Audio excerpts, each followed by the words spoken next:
एक देश को बनाने के लिए लाखों की रिश्वत दी गई। यह कोई फिल्म नहीं, इतिहास का सबसे बड़ा राजनीतिक घोटाला था, जिसने 1801 में United kingdom of great Britain and Ireland को जन्म दिया।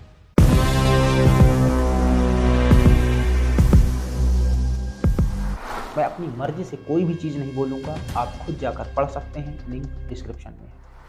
देखो, 1798 में आयरलैंड में विद्रोह हुआ।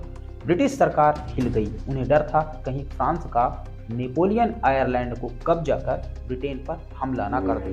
लंदन में एक गुप्त योजना बनी, आयरलैंड को हमेशा के लिए जंजीरों में जकड़ दो। प्रधानमंत्री विलियम पिट ने एक कानून लाने का फैसला किया, एक्ट ऑफ यूनियन। बाहर से यह एक एकता थी, लेकिन अंदर से मजबूरी थी।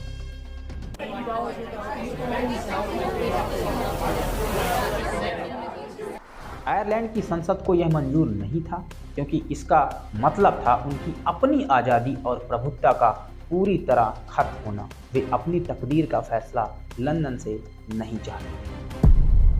लेकिन तब शुरू हुआ इतिहास का सबसे घिनौना खेल। ब्रिटेन ने संसद खरीद ली। हर सांसद को वोट के बदले लाखों पाउंड दिए, जमीनें, पेंशन और सरकारी ओहदे भी दिए गए। यह अभूतपूर्व स्तर का भ्रष्टाचार था। सांसदों ने अपने ही देश की आज़ादी का सौदा किया। 1 जनवरी 1801 को धोखे और रिश्वत से United kingdom of great Britain and Ireland का जन्म हुआ।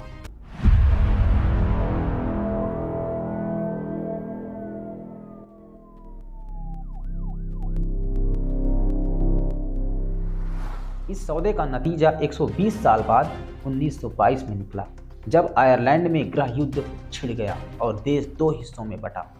एक हिस्सा यूके के साथ रह गया और दूसरा अलग देश बन गया। यहीं से आज की समस्या शुरू होती है।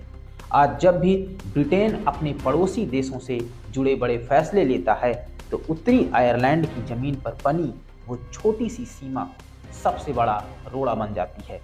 1801 का वो भ्रष्ट सौदा, जिसने एक देश को 2 हिस्सों में बांट दिया, आज भी यूके की बुनियाद हिला रहा है, क्योंकि सीमा का मुद्दा कभी पूरी तरह सुलझा ही नहीं।